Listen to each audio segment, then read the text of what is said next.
Herkese salam. Bugün 2 Mart 2025-ci ildə keçirilmiş buraxılış fənləri üzrə imtahanın sualların izahına baxırıq. Bir nömrəli sualdan başlayaq. Mərkəzi O nöqtəsi olan çevrənin AB vətəri AC diametrinin yarısına bərabərdir. BAO-nu tapın. Buradan görürəm ki, OA radiusdur, AB radiusdur. OB-ni də birləşdirsəm yenə nə olacaq? Radius olacaq. Yəni bu hissə radiusdur. Burada radiusdur, burada radiusdur. Burada nə əmələ gəldi? Bərabər tərəfli üçbucağı əmələ gəldi. Bərabər tərəfli üçbucağın hər bir daxili bucağın neçə dərəcədir? 60 dərəcədir. Bizdən də nə istəyirdi? Bucaq BAO-nu, yəni 60 dərəcə olur. Doğru cavab Y variantı. Sual 2. 4 çıxılsın 2 i kompleks ədədindən qoşma olan ədəd tapın. Qoşmasını tapanda hər zaman i-nin əmsalını, işarəsini əks götürürük. Yəni olacaq 4 üstəgəl 2i. Doğru cavab C bəndi. Sual 3. Tənliyi həll edin. Baxıram buradan sinus x-i bir t ilə əvəz edirəm. Nə alınır? 4t-nin kvadratı çıxılsın 4t üstəgəl 1 bərabərdir 0. Görürəm ki, bu müxtəsər vurma düsturudur və 2t çıxılsın 1-in kvadratının açılışı idi. Bərabərdir 0. Əgər ədədin kvadratı ifadənin kvadratı 0-a bərabərsə, deməli ifadə özü də 0-a bərabərdir. Buradan alıram 2t bərabərdir 1-ə, t bərabərdir 2-də 1-ə. Sinus x bərabər t əvəzlə etmişdim. Gətirib yerinə yazıram. Alıram ki, sinus x bərabərdir 2-də 1. Sinus x də 2-də 1-ə bərabər olanda tənlikdir. X bərabər olur mənfi 1-in üstündə k vurulsun. 2-də 1-i neçə dərəcədə alırdı? 30. Yəni pi böl 6 yazıram radianla. Üstə gəlin sin pi k. K-da zeta, yəni tam ədədlərə daxildir. Doğru cavab burada olur. D bəndi.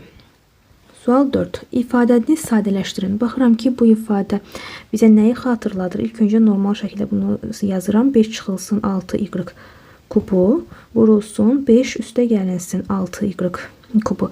Nəyə oxşuyur bu? A çıxılsın B, A üstə gəlinsin B. Müxtəsər vurma düsturudur. A kvadratı çıxılsın B kvadratının açılışıdır. Yəni burada 5-in kvadratı çıxılsın 6y kubunun kvadratı olacaq. O da bizə verir 5-in kvadratı 25, 6-ın kvadratı 36, y kubunun da kvadratı y üstü 6 olur. Doğru cavab olur A bəndi. Sual 5. Müstəvi üzərində olmayan M nöqtəsindən müstəviyə MK və MY mailləri çəkilmişdir. ML perpendikulyardır NK, MN perpendikulyardır NY, MKN 30 dərəcədir. Bu da verib bizə. MK 6-dır. MK 6, NY 2 olarsa MY-ni tapın. Buranı istəyir bizdən. Burada baxıram ki, nə var? Bu hissədə düzbucaqlı bir üçbucaqdır.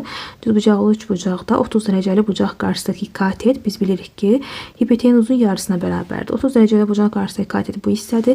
Hipotenuz 6-dır, yarısı olacaq 3. Burada da yenə bir düzbucaqlı üçbucaq alındı. Bu düzbucaqlı üçbucaqda da Pifaqor teoreminə görə x-i, yəni hipotenuzu buradan tapmaq olar.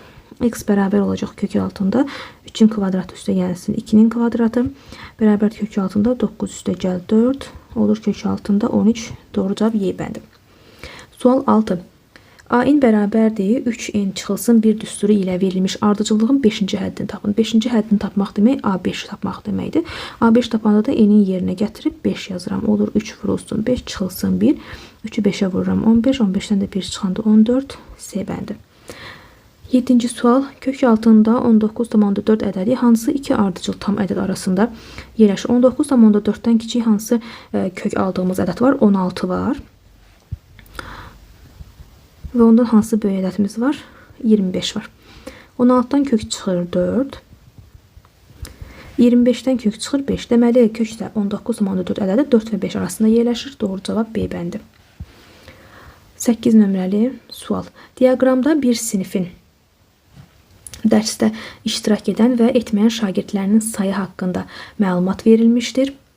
Sinifin siyahısından təsadüfən seçilmiş 2 şagirddən birinin dərsdə iştirak edən oğlan, digərinin isə dərsdə iştirak etməyən qız şagird olması hadisəsinin ehtimalını tapın. Demək, mən burada yazıram oğlanlarla qızların saylarını. Qız, oğlan. Bizə verib diaqramda. Deməli, iştirak edən oğlanların neçə nəfərdir? Çəhrayla iştirak edənlərdə 15 nəfər. Demək, iştirak edən buraya yazıq. İştirak edənlər 15 nəfərdir. İştirak etməyənlər 1 nəfərdir oğlanlardan. Qızlardan yenə birinci iştirak edənləri yazıram. Qızlardan iştirak edənlər 12 nəfərdir. Burada var. İştirak etməyənlər isə 2 nəfərdir. Deməli, neçə nəfər qız var ümumi sinifdə? 12 üstəgəl 2, 14. Neçə oğlan var sinifdə? 15 üstəgəl 1, 16. Toplam neçə nəfər şagird var sinifdə? 14, 16. Bu ikisinin cəmi sinifdə 30 şagird olacaq deməli. 30 nəfər şagirdimiz var. İndi bizə deyir ki, sinif siyahısından təsadüfən seçilmiş 2 şagirddən birinin dərsdə iştirak edən oğlan, digərinin isə dərsdə iştirak etməyən qız şagird olması hadisəsinin ehtimalını tapın. Bunu biz hesablamalıyıq kombinzonla. Deməli, neçə nəfər şagird var? 30. 2 şagirddən birinin deyir. Ona görə buraya yazıram kombinzon 30 şagirddən ikisi. Sonra nə deyir? İştirak edən şagirddən birinin oğlan. Oğlanlar neçə nəfərdilər? Oğlanlar. İştirak edənlər 15 nəfərdir. Yazıram kombinzon 15-dən biri. 15 nəfər iştirak edəndən biri. Digərini isə dərsdə iştirak etməyən qız şagird olması ehtimalı. Dərsdə iştirak etməyən neçə nəfər idi? 2 nəfər. Və o 2-dən birini bizdən soruşur. Bərabərdir. Bunu hesablasam, demək, kombinzon 15-dən biri yazanda yazmalıyam. 15 faktorial bölünsün. 15-dən 1 çıxacam. 14 faktorial vurulsun 1 faktorial. Vur kombinzon 2 faktorial bölünsün. 2-dən 1 çıxacam. 1 faktorial vurulsun 1 faktorial. Aşağıda da olacaq 30 faktorial bölünsün. 30-dan 2 çıxacam. 28 faktorial vurulsun 2 faktorial. Hesablasam 15 faktorialın 14. Bu 15 faktorialı yazaram. 14 faktorial vurulsun 15. Bir aşağıda 14 faktorialı 1'i yazmıram. Surətdə 2 faktorial var. Aşağıda 1 faktorial 1 faktorial. Onunsa gedir 2 faktorialda 1 vur 2 2 deməkdir. Bunu 2 şəklində yazıram burada. Məxrəcdə 30'u yazıram. 28 vurulsun. 28 faktorial vurulsun. 29 vur 30. Bölünsün. 28 faktorial vurulsun 2. İxtisarlarımı aparıram. 14 faktorial 14 faktorial ixtisar getdi. 28 ilə 28. 30 ilə 2 getdi. Burada 15 qaldı. 15 qaldı. Demək. Məndə məxrəcdə qaldı. Bu 15 ilə də 15 gedir. 15 ilə də 15 gedəcək. Məxrəcdə 29 qalır. Surətdə isə 2 qalır. Deməli, hadisənin ehtimalı neçə oldu? 29'da 2. Doğru cavab olur. Y variantı. 9 nömrəli sual. Vektorların skalar hasilini tapın. Yazıram. A vektoru vurulsun. B vektoru bərabərdir. Düsturumuza deyilir ki x1 vurulsun x2 üstəgəlinsin y1 vurulsun y2 olmalıdır. x1'imiz 4'dür. x2'miz -5'dir. Üstəgəlsin x2'miz y2'miz -3'dür. y2'miz 2'dir. Bərabərdir. 4'ü -5'e vururam olur -20 üstəgəlsin -3'ü də 2'ye vuranda -6 -20 üstəgəl -6 bizə verir -26. Doğru cavab D bəndə. Sual 10. Radiusu 3 cm olan kürənin həcmini hesablayın. Kürənin həcmi V bərabərdir 3'də 4 pi r kubu düsturuyla hesablanır. 3'də 4 yazıram. Vurulsun pi vurulsun radius 3'dür. 3'ün kubu bizə verir 27 bərabərdir. 3 ilə 27 ixtisar gedir 9 qalır. Ne oldu? 4 dəfə 9 36 pi. Doğru cavab D bəndi. 11 nömrəli sual. 2 ədədin cəmi 137, fərqi isə 19 olarsa bu ədədlərdən böyüyünü tapın. Verilənləri yazıram. Cəm 137'dir. A üstəgəl B bərabərdir 137. Fərq 19'dur. A çıx B bərabərdir 19. Sistem tənliyi alıram. Bunları alt-alta toplayaq. Alt-alta toplayanda A üstəgəl A 2A verir. B 1 mənfi 1 müsbət islah olurlar. 137 119 gələndə 156. A da bərabərdir. 156'nı 2'yə bölsəm 78. A 78'dir. Buradan B'ni tapmaq olar. 78'dən çıxsam B'ni alıram 19. Buradan da tapa bilirəm ki, b bərabər olur 59-a. Bizdən ədədlərdən böyüyünü istəyirdi 78 A bəndi. Sual 12. 9-da 7 bölünsün 3/1 bərabər x bölünsün 9/3 tənasübündən x tapın. 1-2 tənasübün orta hədlərin hasili kənar hədlərin hasilinə bərabərdir. Yazıram. 9-da 7 vurulsun 9/3 9/3 bərabərdir 3/1 vurulsun x. Burada 9 ilə 9/3 hər ikisi 3'e bölünür. Burada 3 qalır. Burada 3/1. 3/1 ilə 3/1 də hər ikisi bərabərin bir tərəfinə olduğuna görə ixtisar gedirlər. Burada qalır 7 bölünsün 3 bərabərdir x. X də bərabərdir 3'də 7. Doğru cavab Y. Sual 13. Bərabərsizliyini həll edin. Burada olan məchulu keçirdirəm sol tərəfə. Olur 2'də 2x kvadratı üstəgəl x çıxılsın 5'də 3x böyükdür 10'da 9. 2 ilə 5 orta məxrəc 10'dur. Bunun tamamlayıcı vuruğu 5 olacaq. Burada tamamlayıcı vuruq 2 olacaq. 2x kvadratını 5'ə vururum. Olur 10x kvadratı üstəgəlinsin 5x çıxılsın 6x böyükdür 10'da 9. Məxrəcdəki onların hər ikisini buradan hər tərəfi 10'a vurub azad edirəm məxrəcdəki onları. Demək burada qalır 10x kvadratı çıxılsın 6x böyükdür 9. Bunu da yazıram. 10x kvadratı çıx 6x çıx 9 böyükdür 0. Eğer bunları köklerini tapsam, ruhlar arasın belə yaza bilərəm. 10x üstəgəlsin 9. Bir də x çıxılsın bir şəkildə böyükdür 0. Köklerini tapsam buradan cevabım olur mənfi 0,9. Burada x bərabər olur 1'ə. Atsaq əgər intervala boşluq. Burada mənfi 0,9. Burada 1. Qiymət versəm əgər, tutaq ki burada bir qiymət götürsəm mənfi olur. Müsbət, mənfi. Bizdən böyük aralığı istəyirdi. Böyük aralıq olur mənfi sonsuzluqdan mənfi 0,9'a 1'dən müsbət sonsuzluğa. Doğru cavab olur D bəndi. 14. Loqaritm LG daha doğrusu 10 əsasdan 5-ci dərəcədən 10 kvadratı üstəgəlsin LG 3-cü dərəcədən 10 kvadratı 10 kvadrat üstəgəlsin LG 5-ci dərəcədən 10'un kubu üstəgəl LG 3-cü dərəcədən 10 kökdə 10 ifadəsinin qiymətini tapın. Gəlin bunları bu şəkildə yazım.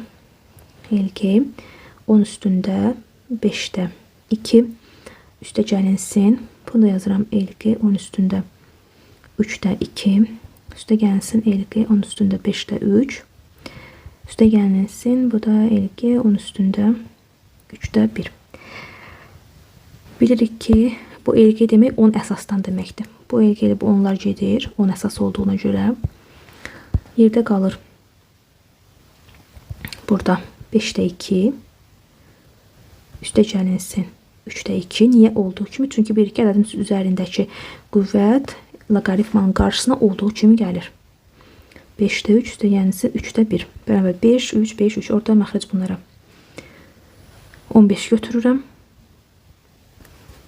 Burada olacaq tamamlayıcı vuruğum 3. Burada 5. Burada 3. Burada 5.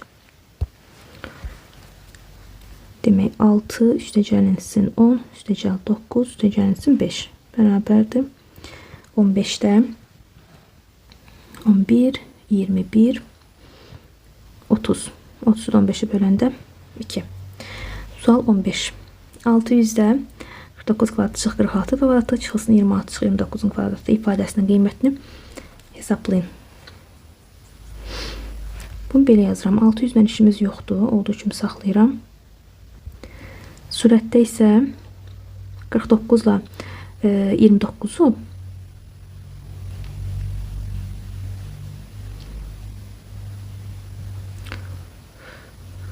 46 ilə də 26'ını qruplaşdırsam bizə nə verər? Ya da belə qruplaşdırıram. 49 ilə 26'ını 46 ilə 29'u niyə 49 çıx 26 kvadrat olsun? 46 çıx 29'un kvadratı olsun. Yəni A kvadratı çıx B kvadratını ala bilim deyə bu şəkildə yazıram. Burada olur 49'un kvadratı çıxılsın 26'nın kvadratı. Üstəgəl yazıram ki, işarə dəyişməsin. 46-nın kvadratı çıxılsın 29-un kvadratı. Bərabərdir. Yenə 600.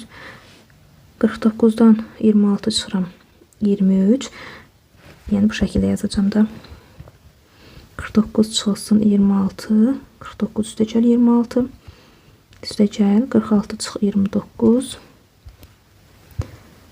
46 üstəgəl 29. Bərabərdir.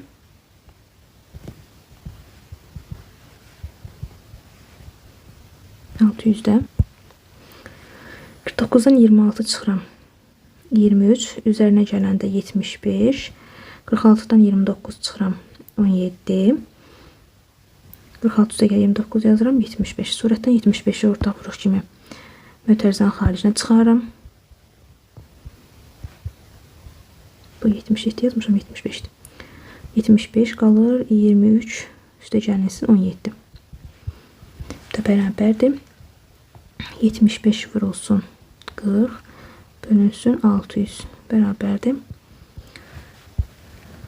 Bununla sıfırlar gedir. 4 ilə 60 gedir. Burada 15 qalır. 75'də 15'e bölürəm. Da qalır cavab 5. 16 nömrəli sual. Yan səthinin sahəsi 72. Hündürlüyü 6 olan düz prizmanın oturacağının perimetrini tapın. Bilirik ki, düz prizmanın yan səthin sahəsi necə hesablanır? Estiyan bərabərdir. P oturacaq vurulsun H. Yan səthin sahəsini verib 72. Perimetr istəyir. Vurulsun hündürlüyü də 6 verib. Buradan tapıram ki, P oturacaq bərabərdir. 72 bölünsün 6. Oradan da alırıq ki, 12'dir. 17. 10 sinus 30 dərəcə, üstəgəl sinus 231 dərəcə, üstəgəl kosinus 39.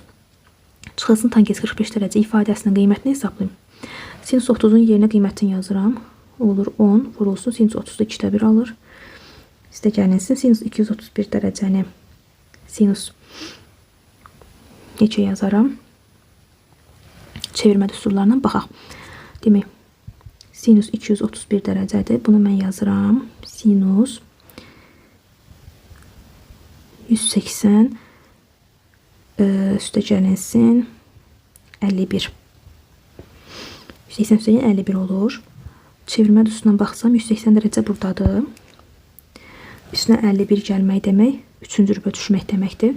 3-cü rübdə sinusun işarəsi mənfidir. Ona görə bura bir mənfi atıram. Burada 180 pi olduğuna görə pi və ya pi'nin misillərində funksiya adını dəyişmir. Ona görə sinus yazıram. Bucaqda gəlib düşür bura. 51. Yəni mənfi sinus 51 dərəcə almış oldum. Sinus 231 əvəzinə. Buraya yazıram. Sinus 51 mənfi ilə. Üstəgəlinsin. Kosinus 39 dərəcəni indi çevirək. Kosinus 39 dərəcə bərabərdir. Kosinus necə yaza bilərəm? 39. 90'dan 51 çıxsam 39 alıram bərabərdir. 90 dərəcə buradadır. Çıxıram 51. Qayıdır düşür bura. Burada kosinus birinci rübdə müsbətdir. İşarə mənfi olmur. Amma 90 olduğuna görə pi bölü 2 və pi bölü 2 misillərində funksiya adını qonşusuyla dəyişir. Olur sinus 51 dərəcə. Gətirib yerinə yazıram. Sinus 51 çıxılsın tangent 45 dərəcədə 1'ə bərabərdir. Burada sinus 51 mənfidir. Sinus 51 müsbətdir. İslah olurlar. 10 vurulsun 2'də 1 bizə 5 verir. 5'dən də 1 çıxanda alırıq cavab 4. Son 18. 6'da 1 üstü x bərabərdir. 3'də 2 x üstü 1 if tənliyindən 4 üstü.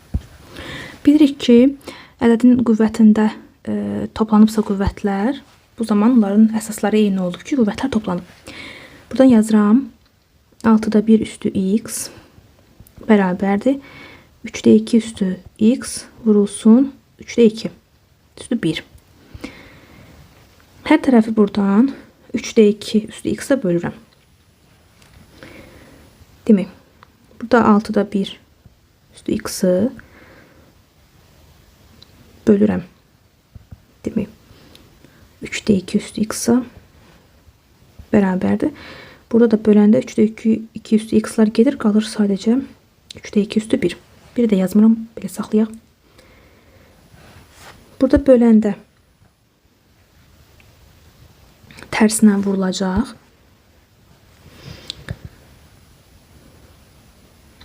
6 ilə 3 İxtisar gedəcək. Alınacaq burada 4də 1 üstü x bərabərdir 3də 2. Buradan bilirəm ki 4 üstü mənfi x olur. 4də 1 üstü x, 4 üstü mənfi x olur. Bunu yaza bilərəm. 4 üstü x bərabərdir. Mənfi olduğuna görə bunu tərsini götürürəm. 3də 2-nin tərsi bizə verir 2də 3. Buradan da alırıq neçə? 2də 2-nin çöbəndə 1,5. Bizdən 4 üstü x istəyirdi. Bu da elə 1,5 almış olduq. 19. Şagirdin riyaziyyat fən olimpiyadasında cavablandırdığı 4 sualdan ilk 3-ünə görə topladığı balların ədədi ortası 8, 4-ünə görə topladığı balların ədədi ortası isə 7 olarsa, o 4-cü suala görə neçə bal almışdır? Demək, 4 sualdan ilk 3-ünə görə topladığı balların ədədi ortası 8-dir. 3-ünə görə olanda yazıram A üstəgəl B, üstəgəl C bölünsün 3 bərabərdir 8. Buradan bu üçünün cəmini tapan neçə olur? 3 dəfə 8, 24. 4-ünə görə topladığı balların ədədi ortası isə 7-dir. 4-ünə görə olanda yazıram A üstəgəl B üstəgəl C üstəgəl 4-cünü əlavə edirik. Bölünsün 4 bərabərdir 7. Buradan tapıram ki A üstəgəl B üstəgəl C üstəgəl D bərabərdir 28. Buradan A üstəgəl B üstəgəl C-ni tapmışdıq ki neçə idi? 24 idi. Gətirib bu 24-ü yerinə qoyuram. Olur 24 üstəgəl D bərabərdir 28. Da alıram ki D bərabər neçədir? 4.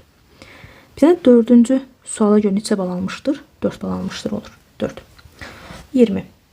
Düzbucaqlı üçbucağın bir katetinin hipotenuza nisbəti 4-5'dir.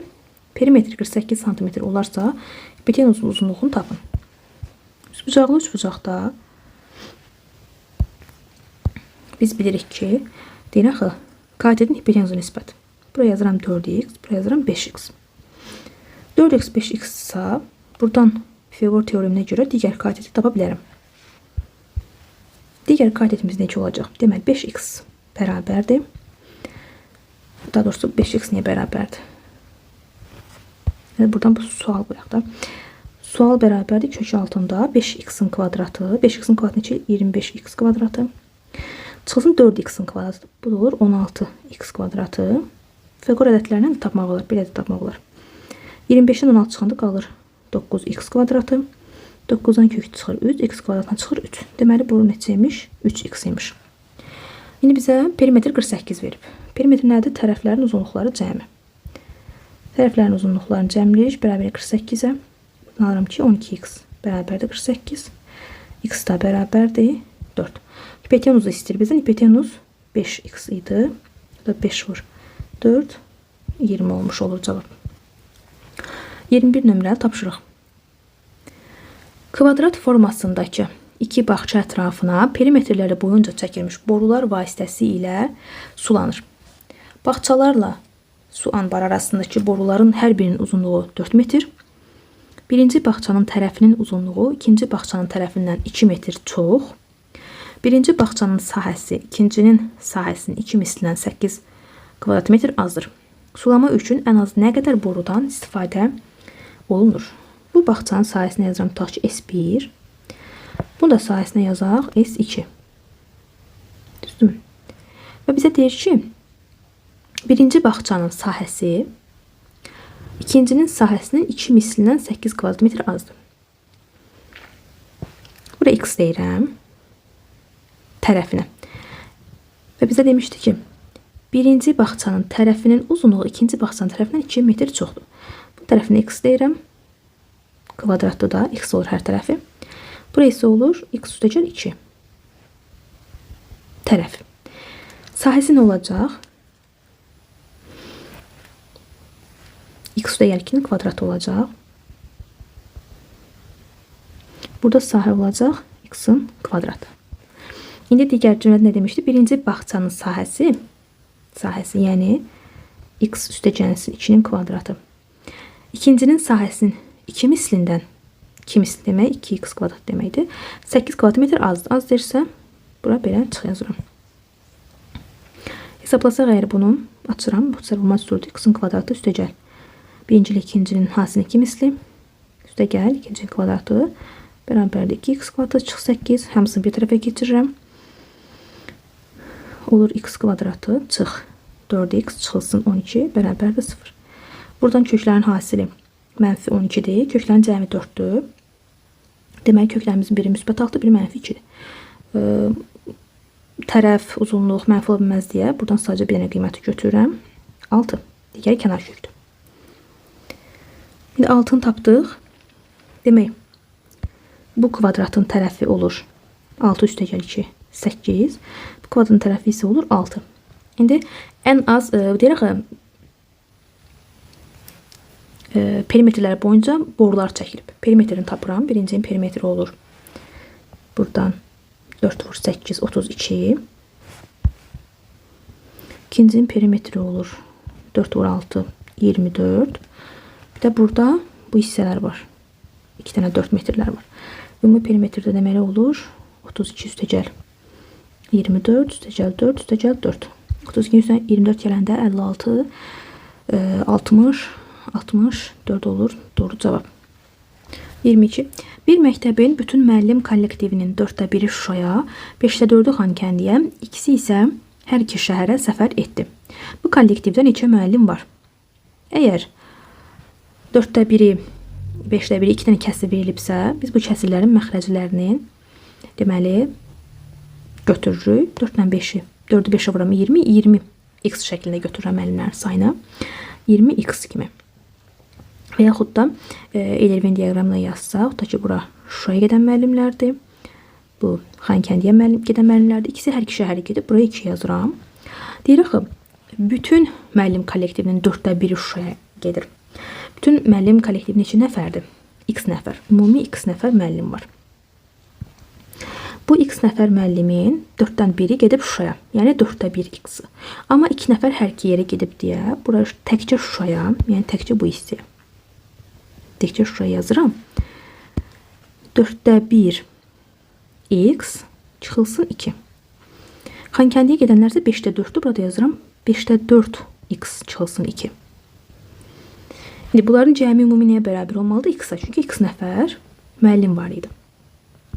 Cəmiyə verilənləri 4/1 x çıxılsın 2 üstəgəl 2. 2-ni burada çıxacağım. Dolayısıyla 2-ni əlavə etməyə ehtiyac yoxdur. Hər ikisinin içində var onsuz da. 4/1 x çıxılsın 2 yazıram. Bir də üstünə gəlirəm. 5/4 x çıxılsın 2-ni. Bir də üstə gəl 2 bərabərdir x. Bu hamısı birləşmədir. Çünki ikiləri çıxmışam burada, onu nəzərə almır. Bərabər olur x-a. Hər tərəfi orta məxrəc götürsəm 20 bərabərdir x. Bu olur 5x çıxılsın. Bu islah getdi. 20-ni 2-yə vuram, bu olur mənfi 40. Üstə gəlinsin 16x. Bu şəkildə. X-in məxrəci 1-də çarpaz vururam. Olur 5x çıxılsın 40. Üstə gəl 16x bərabərdir 20x-a. 5x üstə gəl 16x 20. Burada 20 var. Bir kəsən 20 yox, 21. 21x çıxılsın 20x bərabərdir 40. X də bərabər olur 40-a. Deməli 40 nəfər müəllim var həmin kollektivdə. 23. ABCD trapesiyasında AB 6 cm, CD 8 cm, CY parçası bu trapesiyanın romb və düzbucaqlı üçbucağa ayırırsa, perimetr ABCD-ni tapın. Deməli, AB-ni bizə verib 6. Bura 6 cm-dirsə, deməli, burada 6-dır. Çünki rombun bütün tərəfləri bir-birinə bərabər. Deməli, burada 6 olacaq, burada 6-dır. Burada nə əmələ gəlir? 90 dərəcəlik bir bucaq. 90 dərəcə bucaq əmələ gəlibsə 6-dır və bizə burada CD-ni də 8 verib. 6, 8 isə buraya düşür 10. Bizdən də ABCD-nin perimetrini istəyir. P bərabər olur 6 üstəgəl 6 üstəgəl 8 üstəgəlinsin 16. Bu da olur 12, 20, 36 santimetr. 24 nömrəli sual. Turistlər gəzinti zamanı motorlu qayıqla iki məntəqə arasındakı məsafəni çayın axını istiqamətdə gedib, axının əksi istiqamətində qayıtmağa ümumilikdə 4 saat vaxt sərf etdilər. Qayığın öz sürəti 6 km/saat, çayın axın sürəti isə 3 km/saat olarsa, bu məntəqələr arasındakı məsafəni tapın.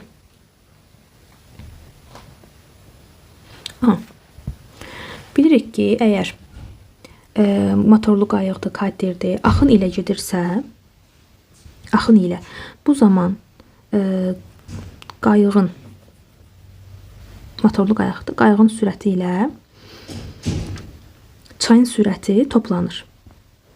Yox, əgər axına qarşı gedirsə, bu zaman qayığın sürətindən çayın sürətini biz çıxırıq.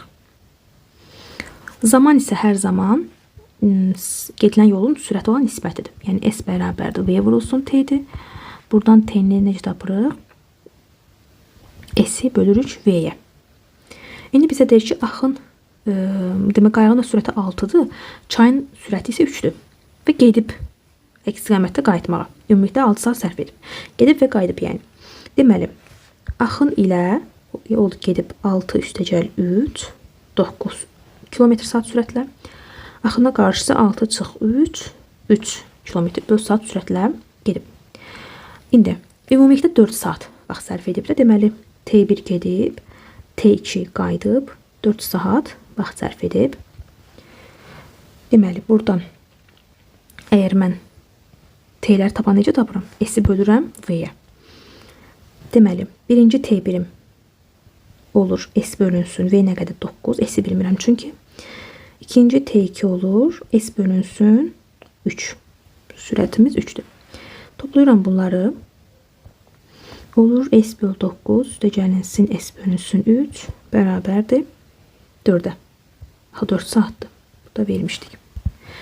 4'ə. Orta markaca gətiririm. 9'da S üstəgəlinsin 3, S bərabərdir 4. Buradan çıxır ki, 4S bərabərdir 36. S də bərabərdir 9. Deməli, bu məntəqələr arasındakı məsafə 9 kilometrdir. 25 nömrəli və sonuncu sualımız. Fx bərabərdir 4'də 1 x üstəgəl 4'ün kvadratı üstəgəl 3 və gx funksiyalarının qrafikləri koordinat başlanğıcı nəzərən simmetrik olarsa, AB üstəgəl CD məsafəsini tapın. Koordinat başlanğıcı nəzərən simmetrik nə deməkdir? Birinci baxıram, birinci funksiyanın fx'in koordinatları -4, 3'dür. A nöqtəsidir. Yazıram A -4, 3. B nədir? Deməli, əgər koordinat başlanğıcına, yəni 0, 0 nöqtəsi nəzərən simmetrikdirsə, bunların işarəli əksinə dəyişir. Olacaq 4, 3. Yəni x burada 4'dür. 3 yox, -3. Y-də olacaq -3 şəklində. İndi bizdən AB-ni tapmamızı istəyir. AB-ni buradan necə taparam? AB bərabərdir kök altında -4 çıxılsın 4'ün kvadratı, yəni A və B-nin arasındakı məsafə tapıram. Üstəgəlinsin 3 üstəgəl 3'ün kvadratı bizə verir kök altında -8'in kvadratı 64, 6'ın kvadratı 36. Burada olur 100, 100'dən də kök çıxır 10. Deməli, AB arasındakı məsafə tapdı 10. Yine biz tapmalıyıq CD-ni. CD-ni nə edirəm? Bizə burada funksiyanı verib. Fx demək 4'də 1 x üstəgəl 4'ün kvadratı üstəgəl 3, 3'dür.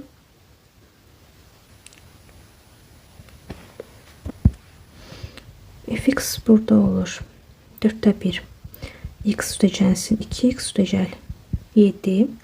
7 burada nədir? C'dir. C nöqtəsidir. Buradan çıxır ki, C bərabərdir 7'dir. D ilə C-də, baxın, burada nədir? Simmetrikdir. Yəni CD simmetrik olduğu üçün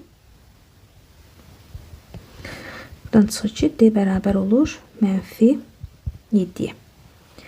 İndi CD-ni də tapsam, olur -7 çıx 7 bərabərdir -14. Oradan da alıram 14.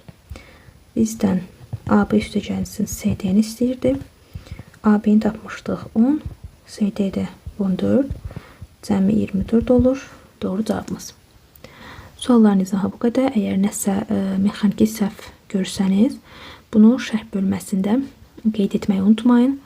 Bugün imtahan verən bütün şagirdləri təbrik edirəm. Ümid edirəm istədikləri nəticəni əldə ediblər. Qarşıda 9 mart yenə buraxılış imtahanıdır. İmtahan verəcək olan bütün şagirdlərə uğurlar arzu edirəm.